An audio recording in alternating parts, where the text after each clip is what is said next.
आपने जो भी सोचा है या करना चाहते हो, अगर आप उसमें पूरा हार्ड वर्क अपना लगा दो या उसमें आप पूरा अपना 100% दो, तो आई गेस वो चीज़ मिलती है। अगर आप में टैलेंट है तो ऑब्वियसली आप उसको अगर और हार्ड वर्क करते रहोगे तो आप अचीव कर लोगे वो चीज़ें।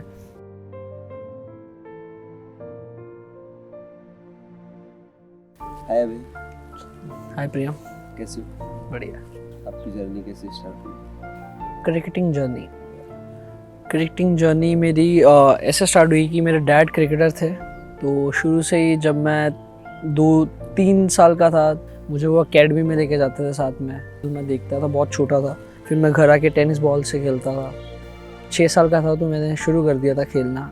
तेरी इंस्पिरेशन क्या थी? इंस्पिरेशन मेरी शुरू में तो मतलब जब भी इंडिया का मैच देखते थे ऑब्वियसली मुझे तब युवराज सिंह थे, उनको देख के काफ़ी इंस्पिरेशन मिलती थी। मैंने शुरू एज अ बॉलर किया था, क्योंकि मेरे डैड लेफ्ट हैंड स्पिनर थे, क्योंकि वो भी ऐसे स्टेट के लिए खेले, पंजाब के लिए खेले काफ़ी। मुझे याद है एक मैच में मैं मतलब आई गेस 8 डाउन ही गया था, मतलब तो उसमें मेरे 1-2 शॉट्स अच्छे लगे जिसमें मुझे लगा कि मैं बैटिंग कर सकता हूँ। फिर अंडर 14 खेला मैं जब मैं 10 साल का था, तो वहाँ से फिर ऑलराउंडर सेलेक्ट हुआ। तो मेरे तब युवराज सिंह देखता था मैं टीवी पे, तो मुझे लगा कि सेम वैसे ही है, मैं भी बैटिंग और bowling left hand both. Actually कि मुझे उनके जैसे मतलब कॉपी करने में बहुत अच्छा लगता था छोटे होते ही, मतलब जैसे वो शॉट्स मारते थे एंड ऑब्वियस जब उन्होंने 6 छक्के मार दिए तो उनकी बॉलिंग एक्शन भी, तो मुझे बॉलिंग एक्शन भी उनका आता था।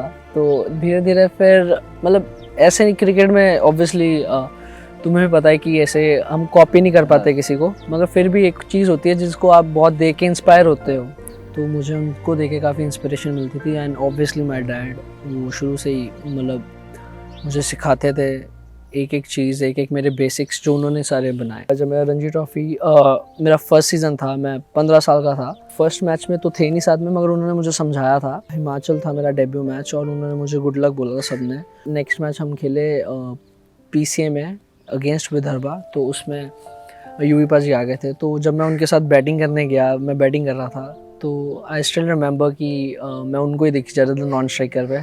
ऑब्वियसली होता है क्योंकि आपके सामने एक आप टीवी पे देख रहे हो और एकदम आपके साथ वो खेल रहे हैं, तो वो काफ़ी इंस्पायर मोमेंट था मेरे लिए। तो तूने जब स्टार्ट किया, तू अंडर 14 खेला, फिर अंडर 16 खेला, सो बट एक साल तूने अंडर 16 में आई थिंक 1200 रन और 60 विकेट लिए थे, तो वो कैसे फील था या फिर क्या माइंडसेट था तेरा कि जो तूने एकदम से अंडर 16 में इतना परफॉर्म किया? जो मेरे साथ वाले थे जैसे सारे, शुभमन था, मैं था, अभिनव था, अनमोल प्रीत था, ये सारे हम थे।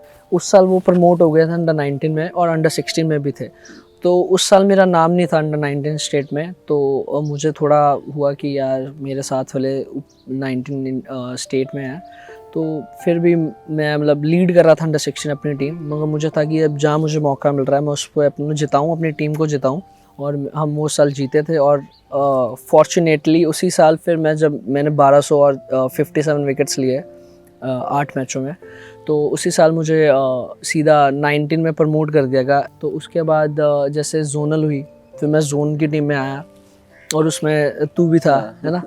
तो जब उसमें फिर मेरी काफ़ी अच्छी परफॉर्मेंस रही। चैलेंजर ट्रॉफी हुई तो हम साथ में खेले थे वो, तो मुझे तब कैप्टनसी मिली। मतलब मुझे तो था कि मैं टीम में आऊँगा कि नहीं, मगर जब कैप्टनसी मिली तो मुझे काफ़ी प्राउड फीलिंग हुआ। उसके बाद हम जीते, इंडिया रेड जीती। फर्स्ट ईयर था मेरा 19 और मैं स्टेट भी नहीं खेला था, और मुझे अंडर 19 इंडिया कैप्टनसी मिली थी, और एशिया कप हम साथ में खेले थे और जीते भी थे फाइनल्स। हाँ, तो और अभी सनराइजर्स के लिए भी साथ में खेल रहे हैं, तो काफ़ी अच्छा फील होता है जब हम दोनों बैटिंग करते हैं। वो एक अच्छा सेटअप चल रहा था जो बीच में, फिर जैसे इंग्लैंड टूर था, फिर इंग्लैंड गया तो परफॉर्म नहीं हो पा रहा था, तो तू अपना आप को कैसे मैनेज कर रहा था? सबसे अच्छी बात यही थी कि तब हम दोनों साथ में थे, तब भी हम दोनों यही बात करते थे कि हम दोनों का अच्छा नहीं परफॉर्म हो रहा था, तो वो आई गेस वो फेस में हम दोनों साथ में थे, ये अच्छी बात है, क्योंकि हमने अब एक दूसरे का अप्स एंड डाउन्स देखे हैं। हमें पता था हम अच्छे प्लेयर हैं और हम ही जिताएंगे, जो मैचेस जिताएंगे। फॉर्चुनेटली मैं वर्ल्ड कप की टीम में आया। जब तूने वर्ल्ड कप में सेमीफाइनल में आई थिंक तूने 50 स्कोर किया जब टीम हाँ, वो मुझे स्टिल याद है कि वो कैसा फील था कि तू गया, को एक प्रेशर था और इतनी बैटिंग आई नहीं थी तेरी, सो तू गया, तो तुझे क्या फील हो रहा था? मुझे यही फील था क्योंकि मैं 6 नंबर बैटिंग कर रहा था तब भी, तो मुझे अभी भी याद है बांग्लादेश के साथ हम एशिया कप एक हारे भी थे। मुझे उसमें 15 ओवर मिले थे आई गेस बैटिंग के लिए। मुझे रन भी चाहिए थे नीचे से और आउट भी हो गए थे हमारे 4। तो मुझे था कि इनके लिए छोड़ना नहीं, अभी इनसे एक बार ही हार चुके हैं, गलती कर चुके हैं, दोबारा नहीं करेंगे। मुझे अभी भी याद है बाहर से राहुल सर और पृथ्वी कैप्टन था, तो मैसेजेस आ रहे थे कि आप टाइम ले लो, ये करो, आप सिंगल क्योंकि साथ में सारे आउट हो रहे थे। मगर मैं अपनी जो मुझे लग रहा था, मैंने डिसाइड किया था जो मेरी शॉट्स हैं मैं वही खेलूँगा, जो भी मुझे मेरी रेंज में मिलेगी मैं खेलूँगा। और उसमें 51 पे आउट हो गया था आई गेस। और फिर बॉलिंग में मैंने 2 विकेटें ली थी। तो मुझे स्टिल रिमेंबर वो मेरी अच्छी परफॉर्मेंस, मुझे अंदर से खुशी हुई थी क्योंकि मुझे पता था हम हारे थे इनसे। राहुल सर के बाद आई गेस यूवी पाजी ने मुझे ऐसी सारा इतना क्लोजली मुझे समझाया। लॉकडाउन में के जब खुला था तो हमने 1.5-2 महीने आगे साथ में लगाए, तो काफ़ी कुछ सीखने के लिए मिला। उनके घर में रुके थे हम। अभी भी याद है कि जब मैं ड्रॉप हुआ था रणजी ट्रॉफी से, मैं जा रहा था और मैंने राहुल सर का टेक्स्ट किया था कि sir I am leaving today, I been dropped. So उन्होंने बोला था okay what time is a flight. फिर मैंने बताया शाम की है। तो वो मुझे स्पेशल मिलने आए, मुझे होटल से उन्होंने पिक किया और मुझे वो ले गए चिन्ना स्वामी में हम बैठे थे। उन्होंने काफ़ी मुझे 1 घंटे लिए काफ़ी समझाया मुझे, जो आउट ऑफ द क्रिकेट होती है एक चीज़ है, जो हमें लाइफ में गोल होते हैं जो हमारे, वो कैसे अचीव करने हैं धीरे धीरे। तो आई गेस वो जो सेशन था काफ़ी अच्छा था मेरी लाइफ के लिए। जैसे अभी फर्स्ट टाइम आईपीएल को खेला 2018, तो तूने जब डेब्यू किया, आई थिंक तूने डेब्यू में 17 बॉल्स कुछ 43 रन्स किए थे। वो कैसे माइंडसेट था, या फिर कैसे जो स्टार्टिंग में तू खेल नहीं रहा था, सो तू कैसे अपना आप को मैनेज कर रहा था, या फिर कैसे जैसे अपना आप को प्रिपेयर करते तो कैसे कर रहा था? स्टार्टिंग में जैसे हम वर्ल्ड कप में थे तो तभी हमारा आई गेस सेमीफाइनल मैच था, तो उसके बाद ऑक्शन थी। तो पहले तो यही होता सबको कि ऑक्शन में कोई पिक करेगा या नहीं करेगा, बट फिर भी अंदर से एक फीलिंग थी मुझे कि दिल्ली लेगी मुझे।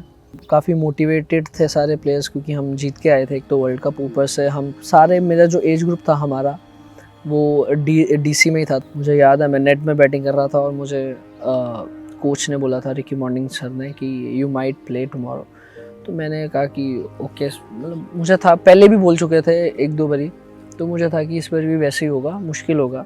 मुझे उम्मीद नहीं थी। मैं मतलब फ़ोन अपना साइलेंट करके आराम से अपना सो रहा था आई गेस। तो मुझे जब एकदम से कॉल्स आए काफ़ी सारे कि यू आर इन द 11, तो मैंने जब देखी टीम खोल के अपनी उसमें ग्रुप में, तो मुझे तब विश्वास हुआ कि मैं खेल रहा हूँ। और तब तक बैटर्स मीटिंग हो चुकी थी, तो फिर मैं बॉलिंग मीटिंग में गया था। तो फिर मैंने जाके उनसे उन्होंने मुझे बोला कि, मैंने कहा कि sir I wasn't expecting this, but वो सारे हंसने लग पड़े। तो मुझे काफ़ी एक्साइटेड था मैं, क्योंकि मुझे खेलना था। काफ़ी देर से मैं वेट कर रहा था कब मौका मिलेगा, और जब मिला तो I did well. 19 ball 46 not out बनाए थे। तो तभी विजय शंकर बैटिंग कर रहा था मेरे साथ। तो विजय पाजी को मैं बोल रहा था, विजय पाजी बोल रहे थे कि आप मेरी अच्छी लग रही है, तो you keep on playing your shots. मैंने एक चीज़ देखी तेरे अंदर जो मैंने सीखी कि जब आदमी परफॉर्म नहीं होती तो आदमी हमेशा ना एक सेट फील, मतलब बहुत दुखी रहता है वो हमेशा। बट मैंने तेरे कभी भी फेस पर ऐसे देखा नहीं, क्योंकि मैं अभी से नहीं, अंडर 16 से देख रहा हूँ तुझको, हम दोनों साथ ही खेल रहे हैं। तेरा लाइफ स्टाइल भी कुछ चेंज है, तो वो कैसे, मतलब तू मैनेज करता अपने आप को कि नहीं सेम ही रहना है, वो कैसे रहता? प्लेयर ने जैसे परफॉर्म नहीं किया या वो थोड़ा सैड बैठा, तो मुझे होता था कि I should go and cheer him up. अगर आप उसको लंबा रहते रहोगे तो वो इफ़ेक्ट करता है। आप अंदर से इतने स्ट्रॉन्ग हो जाओ कि आपको दोनों चीज़ें इक्वली इफ़ेक्ट करें। हमें माही भाई ने समझाया था, माही भाई ने ये बोला था कि जैसे आप कभी भी कंसिस्टेंट नहीं रह सकते ये पोजीशन में, मगर जब भी होता है आप अपना ट्राई करो सिचुएशन के हिसाब से खेलना। तो आई गेस कि वो सिचुएशंस मैंने अभी जो कैसे वो हैंडल कैसे करनी है, वो मैंने ये पिछले अपने कैंप से सीखी है।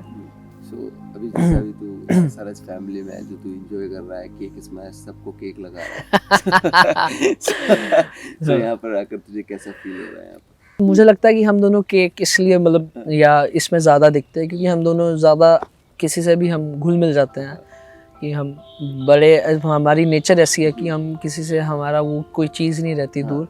तो जब भी सेलिब्रेट करने का वो होती है, ओकेजनली हम सेलिब्रेट करते हैं, जब भी जीतते हैं या किसी का बर्थडे होता है, तो हम ये डिसाइड करते हैं कि ये अच्छा मूवमेंट है, उसको स्पेशल कैसे करना है। जैसे तूने बताया कि तू दिल्ली के लिए पहले सिलेक्ट हुआ था, सो अभी तेरा दिल्ली तू फर्स्ट एक साल ही खेला शायद है, मुझे लग रहा है। तो दिल्ली से तेरी एसआरएच में कैसे एंट्री हुई, मतलब एसआरएच, क्योंकि तू बॉक्सर में एसआरएच के लिए नहीं आया था, so हाँ। कैसे? तो वो जब मैं फर्स्ट ईयर अपना खेला तो हमें वो ट्रेडिंग तब होता है, ट्रेडिंग विंडो होती है उसमें कि आप प्लेयर ट्रेड कर सकते हो। तो विजय बाजी हम तीनों ट्रेड हुए थे।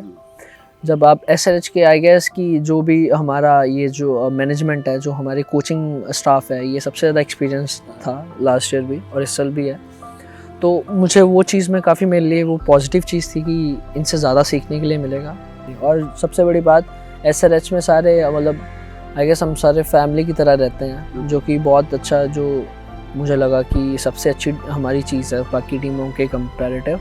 लक्ष्मण सर है, वीवीएस लक्ष्मण सर, ऑब्वियसली सबको पता है कि वो क्रिकेट में उनका काफ़ी, मतलब उन्होंने काफ़ी चीज़ें अचीव की है, लेजेंड है वो भी। तो काफ़ी कुछ सीखने के लिए मिला, उन्होंने बैटिंग में काफ़ी कुछ सिखाया है। मुरली सर ने मुझे शुरू से ही, पिछले साल से काफ़ी, मुझे आई गेस उनको यंगस्टर्स काफ़ी पसंद आते हैं हर साल, तो जो उन्होंने मुझे काफ़ी ध्यान दिया मेरी बॉलिंग में, मेरी कैसे मेरी मतलब बेसिक्स जो थे, एक बहुत थोड़े बहुत जो कैसे एडजस्ट करने पड़ते हैं आपको क्रिकेट जैसे फॉर्मेट के हिसाब से, जो काफ़ी उन्होंने हेल्प की।